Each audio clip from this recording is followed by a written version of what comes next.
جوابات کی طرف آتے ہیں میرا خیال ہے، اس کے بعد پھر دیکھتے ہیں گنجائش ہوئی تو ٹھیک ہے، ورنہ جوابات. جی مفتی محمد سہیل نظام جدید. اچھا، ایک سوال یہ ہوا کہ بہن نے یہ کہا کہ نہلانے سے پہلے، یعنی مردے کو نہلانے سے پہلے جی اس کے سامنے قرآن کریم پڑھ سکتے ہیں. یہ غالباً پوچھا گیا ہے کہ جس وقت انتقال ہوا ہے اور مردہ یعنی گویا کہ چارپائی پر ہوتا ہے اور آس پاس ظاہر سارے موجود ہوتے ہیں، تو کیا اس وقت، ابھی اس وقت تو غسل نہیں ہوا، تو اس وقت کیا اس کے سامنے قرآن پڑھ سکتے ہیں، ایصال ثواب کر سکتے ہیں؟ تو بالکل کر سکتے ہیں، اس میں کوئی قباحت نہیں ہے. صحیح. اچھا، اس کے بعد بہن نے کہا کہ کبھی ان کی والدہ ہیں یا کون ہیں جنہوں نے کبھی فرض پڑھے، کبھی سنتیں پڑھی، اور مطلب ان کا دیہاتی لوگ ہوتے ہیں، پرانے لوگ ہوتے ہیں، نہیں پتہ ہوتا کہ اب سنتیں کب چھوڑیں اور فرض کب چھوڑے، اب یہ نہیں پتہ ان کو. تو اس کا طریقہ کار یہ ہے کہ کوئی بندہ ان کے پاس بیٹھ کر تھوڑا سا ان کو یاد دلائے، اور کوئی سمجھدار بندہ بیٹھا ہو. اور سنتوں کی تو خیر ہے کہ جو سنتیں خدا نہ خواستہ چھوڑی ہیں ان کی قضا نہیں ہوگی. سنتیں چھوڑنا اچھا نہیں ہوتا لیکن قضا نہیں ہوتی. قضا ہوتی ہے صرف فرائض کی اور واجبات یعنی وطر کی. تو کوئی سمجھدار ان کی بیٹی ہوں یا بیٹے ہوں ان کے پاس بیٹھے پورا یاد کریں. مثال کے طور پر وہ کہتی ہیں کہ میں نے فلاں اتنے سال میں نے فرض چھوڑے، تو اس سال میں سے کچھ دنوں کا یا کچھ ماہ کا اضافہ کر لیں تاکہ کوئی شک اور شبہ کی گنجائش نہ رہے. تو جتنے فرائض چھوڑے ہوں اس سے تھوڑا سا بڑھا کر جو ہے نا ان سے کہیں کہ یا تو قضا کر لیں اگر ہمت ہے، اور خدا نہ خواستہ اگر خدا نہ خواستہ بالکل پیرالائز ہے تو پھر بھی وہ باقی نمازیں تو پڑھتی رہیں، لیکن وہ جو یعنی نمازیں ہیں تو ان کا بعد میں ان کا یعنی فدیہ وغیرہ ادا کرنا ہوگا. یعنی ایک نماز کا جو فدیہ ہوتا ہے وہ ایک صدقہ فطر ہوتا ہے، ٹھیک ہے نا. تو دن میں 6 نمازوں کا فدیہ ادا کرنا ہوگا. لیکن اگر ان کی طبیعت صحیح ہے تو پڑھنی ہوگی، فدیے سے کام نہیں چلے گا. خدا نہ خواستہ طبیعت صحیح نہیں ہے یا بالکل پیرالائز ہو چکی ہیں تو اس صورت میں پھر یہ حکم ہے.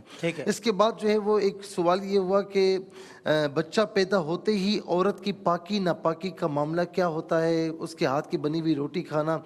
بہت سے لوگ جو ہے نا یہ ناپاکی سمجھتے ہیں کہ یہ ناپاکی ہے تو ان کے ہاتھ کی بنی ہوئی روٹی بھی ناپاک ہے معاذ اللہ، یا سالن بھی یا کھانا وغیرہ بھی ناپاک ہے. ایسا نہیں ہے.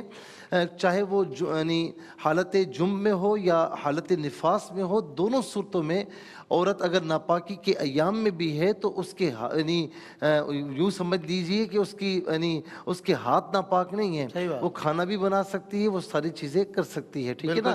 اور اس کے ہاتھ کا بنا ہوا کھانا بھی سب کھا سکتے ہیں. اس میں کوئی ناپاکی یا پاکی کا تصور نہیں، وہ پاک ہے، ٹھیک ہے نا. اس کے ہاتھ صحیح ہیں بالکل. اچھا، اسی طرح یعنی وہ یہ سمجھتے ہیں کہ گویا کہ ان کے وجود میں ناپاکی آ گئی ہے. ایسا نہیں ہے، وہ ناپاکی دوسرے اعتبار سے ہے. اچھا، اب اس کی مقدار کیا ہے، ڈیوریشن کیا ہے؟ یاد رکھیں کہ یہ جو بچہ پیدا ہوتا ہے اس کے بعد جو معاملات ہوتے ہیں اسے نفاس کہا جاتا ہے. اس کی زیادہ سے زیادہ مدت جو ہے وہ 40 دن ہوتی ہے اور کم کوئی مدت نہیں ہے. یعنی مثال کے طور پر بچہ پیدا ہونے کے بعد دوسرے تیسرے دن یہ چیز آنا بند ہو گئی تو بس وہ یعنی ایک دن یا کچھ دیر وہ اپنا یقین کر لے اور اس کے بعد وہ نہا دھو لے، پاکیزہ ہو جائے، نمازیں پڑھنا شروع کر دے. ہمارے یہاں کیا ہے کہ جب تک یہ چلیے مطلب 40 دن پورے نہیں ہوں گے تو یہ پاک نہیں ہوگی. یہ تصور غلط ہے.